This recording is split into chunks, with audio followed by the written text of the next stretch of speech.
নমস্কার বন্ধুরা, আস্বাদের খোঁজে রান্নাঘরে আপনাদের স্বাগত জানাই। আজ আমি রান্না করব আলু, বেগুন, বড়ি, টমেটো দিয়ে ডালনা। তার জন্য উপকরণ নিয়েছি এই আলু আমি সেদ্ধ করে রেখেছি নুন হলুদ দিয়ে। বেগুন এইভাবে কেটে নিয়েছি, বেগুন, বড়ি, টমেটো, আদা, লঙ্কা, আর এখানে আছে হলুদ, লঙ্কার গুঁড়ো, জিরের গুঁড়ো, ধনের গুঁড়ো, আর ফোড়নের জন্য নিচ্ছি শুকনো লঙ্কা, তেজপাতা, মেথি। আমি গ্যাস অন করে দেব। সর্ষের তেল দিয়ে দিচ্ছি।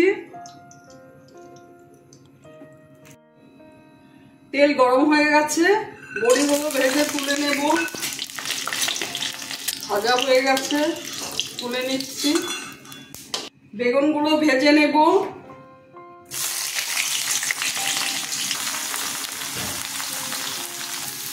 হলুদ দিলাম, নুন দিলাম,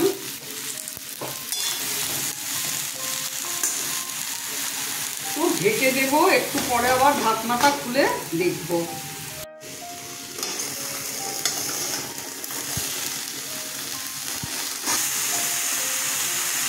বেগুনটা ভাজা হতে হতে আমি আদা লঙ্কাটা পেস্ট করে নেব।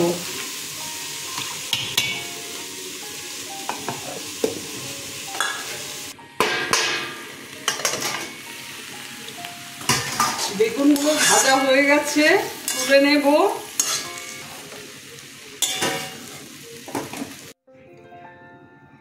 সর্ষের তেল দিয়ে দিচ্ছি আবার। আমি মশলাটা বাটিতে নিয়ে নিচ্ছি, জলে গুলে নেব। 1 চামচ হলুদ, লঙ্কার গুঁড়ো, ধনের গুঁড়ো আর জিরের গুঁড়ো।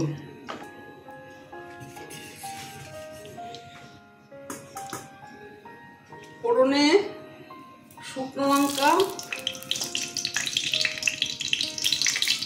তেজপাতা দিয়ে দিলাম আর মেথি দিলাম।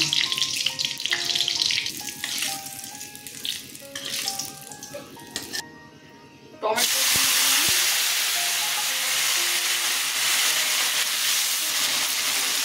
দিয়ে দিলাম। টমেটোটা তাড়াতাড়ি হয়ে যাবে।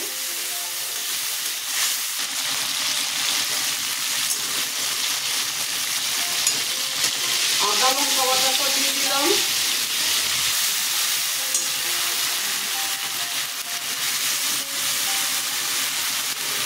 মশলাটা দিয়ে দিলাম।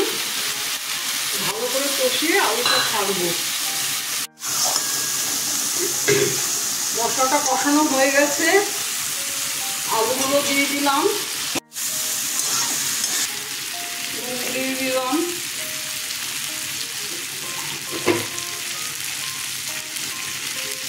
চিনি দিলাম।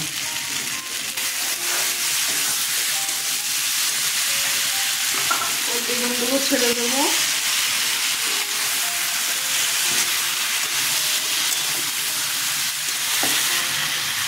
অল্প জল দিয়ে দিচ্ছি।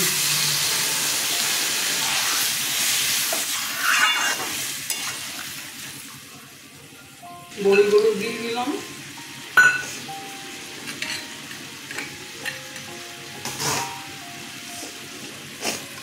ঢেকে দিচ্ছি, একটু পরে ঢাকনাটা খুলবো।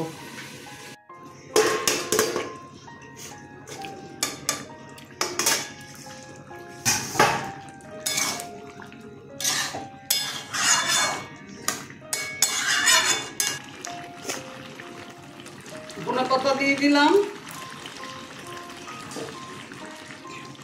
ধনে, জিরে, শুকনো লঙ্কা, গোলমরিচ ভেজে গুঁড়ো করে রেখেছিলাম, দিয়ে দিলাম। আমার ভিডিওটা যদি আপনাদের ভালো লেগে থাকে প্লিজ একটা লাইক, শেয়ার, আর নতুন বন্ধুরা অবশ্যই সাবস্ক্রাইব করে দেবেন, সাথে আপনাদের কমেন্টস দেবেন। আপনারা ভালো থাকবেন, সুস্থ থাকবেন। আমার ভিডিওটা দেখার জন্য ধন্যবাদ। আমি এখন গ্যাস অফ করে দেব, একটু পরে সার্ভ করে দেব।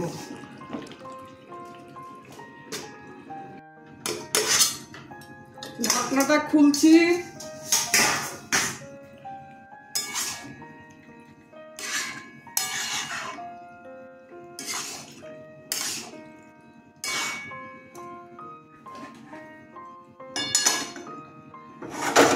এবার সার্ভ করে দেবো।